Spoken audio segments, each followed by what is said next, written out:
Good evening YouTube, my name is Outsiders and welcome back to my channel, and tonight I'm going to be looking at another subject, DM's Tips Programme, around a question that Brandon gave me, that's Wolf, and he was talking to me about, we've done some private videos where we've discussed DMing in more detail and some of the things to mentor him really, and some of the questions he has, and sometimes the way he puts them across is very astute, and I think one of the things I really like is that he asked me a question and I thought to myself, you know what, I've probably made a mistake actually here. I need to take a step back and actually review one of the videos I've done and actually really think about it in terms of people who are maybe starting out in DMs, because although storyboarding is a really useful technique to brainstorm your ideas and get them on paper, to get the basics started, it doesn't really explain to DMs how much detail to put in. And I think Brandon was becoming quite overloaded with the amount of stuff that potentially it could be. You know, do you write it like a traditional adventure? How much detail do you put in? You know, talking Pathfinder, what do you put in 80 pages? How much stuff do you do here for this campaign? What do you do? And that's a really good question. So really, without too much further ado, I'm just going to use a prop here. This is an adventure. So it's one of my adventures, handwritten notes, and it's a few bits typed up. 2 sides of A4 paper.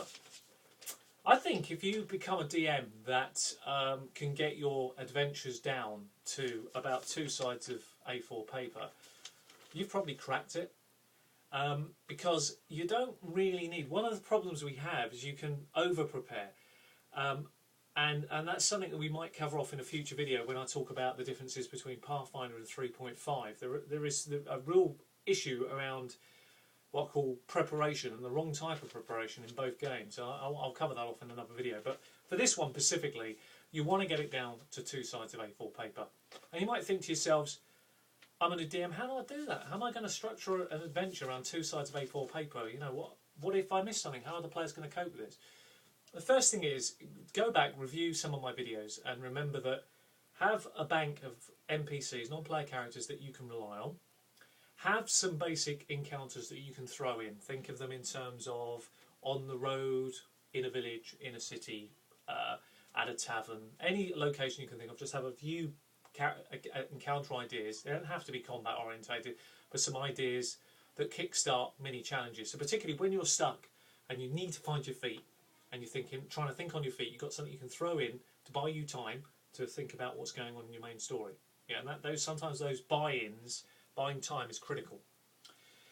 But for this purpose and for this purpose only, we're going to talk about how do you write stories. So I've got 2 sides of A4 paper. How do I get my story to 2 sides of A4 paper that I understand and I can run a whole night session? What is my night session? How many hours is that? For a lot of people, it's only 3 or 4 hours. For someone like myself, we often run a game for 6 to 8 hours at a time. And I'm used to running at that length of time, so I generally storyboard and write that way. Now, that might not be you. So the good thing is you probably need less preparation. So that's a good thing. I like to try and keep mine, as I say, to that. Now, how do I achieve it? So this is how I look at things. I think of it in terms of paths. There are certain things, the probabilities that the players will do, paths that they're going to go down. And in the moment I'm writing, as a great example, I'm writing a story and I'm having to write linear. One of the big problems is, in this case, I'm writing for Liber Fanatica, I've got to write it linear. Now, I'm not normally a linear writer. I'm not somebody who writes from the beginning, every detail, right the way through to the end. Because I want to make sure, and even though I'm going to do that, I want to make sure that there's lots of options for the players and the DM to explore within anything I do. So that means I've got to put a mountain of work down on paper to explain that process, because it's not me running it. That's different than this, because this is me running, it's my game. So what I do, I have paths. So I'll give you an example. Currently I'm in the middle of writing and I've got a problem. I know that the characters like to be very injured and they're going to head into a large town called Uberpsych. So straight away there's already a path, because if they're injured and they can't heal it for themselves, they're going to have to go into Uberpsych, or there are reasons they're going to be going into Uberpsych. So naturally that gives me, and this is Warhammer, so that gives me 3 very good options I can work off. It could be a temple. Maybe one of the characters is related to a temple. Now, I might not know that before the beginning of the campaign, but I might have written it for a temple, and then all I've got to do is change the name of the temple to match their god. I know there's a very good chance they're going to go there. Or it could be Hair Doctor, so they visit a doctor, or it could be a herbalist type place, shop, apothecary, market stall, whatever. So 3 locations that there's a possibility they will go to look for aid for them being healed. Now, when you think about this as a path, it's obvious really. They're injured, they've got to go somewhere. Where would you go? There are other opportunities and other places they might go, but those are the three key ones. They're the ones you should always focus on. Go with the obvious. You've already mapped in your mind that that's a likely route. So even if they go off and find somewhere else, it's not that difficult to sub something in there and make it work. Another example is that in this part of the story, they're going to find a key. Now, and a letter, a cipher. I won't go into too much detail about either of these items, but needless to say, the skeleton key will be a clue that it belongs somewhere to a townhouse in Uberpsych. So they're going to want to find that townhouse. So straight away, again, you're going to be looking at logical things. Is anybody an academic of any kind? Would they have potential here to gain access to a library in Uberpsych, maybe to research this? Is this key unique? Is it this? Does it belong to a particular architect? Yeah, 101 things. Maybe they have to go somewhere where there is an architect's place to actually find out whose house this is. And then, of course, you can build off that because, for example, in my story that I'm writing, let's say that townhouse is being watched. So I know that when they turn up with that key, the person that's watching will assume that the person that opens that door is is one of the bad guys. So as soon as you open the door, they think, this is so and so. They've never met him before, but that's who he is. So straight away, I've created already little situations I can throw into the mix. So I haven't had to write this incredible amount of detail down because I'm using my paths to scope out the likelihood of things they do. Now, we all know players, and we all know players will do the most stupidest of things.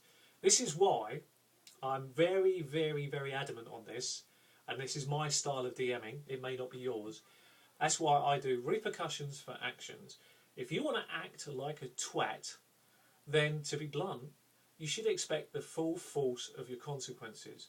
Now, you might get away with it once or twice, but you're never going to eventually, your luck is going to run out. And when it does run out, you're going to pay the price for it. And the reason is you want to keep the players focused on the more important parts around the story and what is good, what is enjoyable. No one really looks back with great fondness about people who play idiots. I don't think so.